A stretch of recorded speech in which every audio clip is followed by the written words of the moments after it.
اهلا بكم في برنامج العالم، تدوسوا اشتراك ولايك وتفعلوا الجرس ليصلكم كل جديد. فيديو النهارده عن احمد حموده. حقيقة احمد حموده ده ناقد رياضي زملكاوي وبيعمل تعصب فتنه. الاهلي عامل له مرض نفسي وتعب نفسي وعامل له طبعا عمل له تعب نفسي وعامل له عقده نفسيه.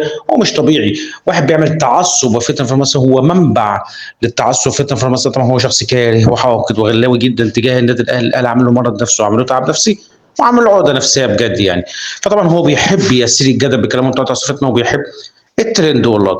فطبعا احمد حموده طبعا هو بيقول كلام بشع عن ده، كلام غير محترم عن ده، كلامه بينم عن التعصب فتن في مصر. طبعا هو كان كله كذب وافتراءات. انا بيقول حاجات اصلا مش موجوده على ارض الواقع، بيقول حاجات اصلا من وحي خياله. فواضح الاهلي عمل له مرض نفسي وعمل له تعب نفسي وعمل له عقده نفسيه بجد يعني. فطبعا احمد حموده طبعا هو بيتوش بتلاقيه ما عندوش شخصيه اصلا، ما عندوش مبدا في حياته. تلاقيه هو منافق ومدلس وكذاب وانه بيكره وبيغل وبيحقد.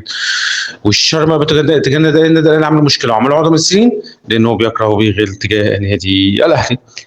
طبعا عايز اقول لكم يعني اوريكم فيديو بجد حقيقي يعني بجد حاجه في منتهى الكذب وحاجه غير محترمه وحاجه في منتهى الحقد والغل وحاجه في منتهى التعصب فتنه. تعالوا معايا كده. النادي الاهلي كده عنده مشاكل، عنده مشاكل اداريه، عنده مشاكل فنيه، عنده مشاكل جماهيريه. يعني والله عايز اقول لك احمد حموده هو معروف عنه اللي هو بيعمل تعصب وفتنه. احمد حموده ده هو ناقد رياضي الزملكاوي، معروف عنه اللي هو بيعمل تعصب وفتنه في الرياضه المصريه.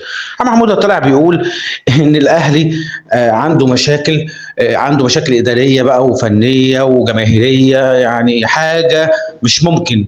الاهلي مربي لهم الخفيف برغم يعني الاهلي كسب. الاهلي كسب الزمالك بس الاهلي مربي لهم الخفيف. الاهلي مربي لهم الخفيف مخليهم ان هم عايزين يطلعوا الاهلي عنده مشاكل بالعافيه. هم عندهم مشاكل اوريدي، عندهم مشاكل على طول. الزمالك عنده دايما على طول مشاكل على طول، لكن هم عايزين يعني يقولوا اي حاجه وخلاص زي اي حد ما بيعمل. فهو احمد حموده دايما على طول معروف عنه هو بيعمل تعصب وفتنه في الكره المصريه. يقول لك مشاكل، يقول لك اداريه وفنيه، حاجه تضحك والله. انت بتقول مشاكل اداريه عند الزمالك، مشاكل اداريه، مشاكل فنيه عند الزمالك، مشاكل فنيه، مشاكل جماهيريه عندهم في الزمالك، مشاكل جماهيريه. بس هو جاي في الاهلي ان هو مش لاقي حاجه يقولها. الاهلي كسب فهو مش لاقي حاجه يقولها، فحقده وغله تجاه النادي الاهلي وعايز يعمل تعصب فتنه وعايز يعمل ترند ولقطه.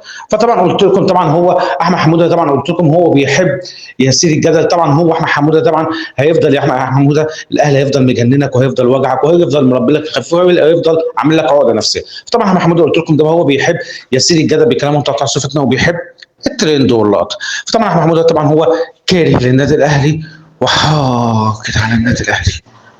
احمد حموده اعرف حجمك قبل ما تتكلم عن النادي الاهلي. استنوني في حلقه بكره بالبرنامج العالمي. السلام عليكم. كل يوم رايح للاهلي انسى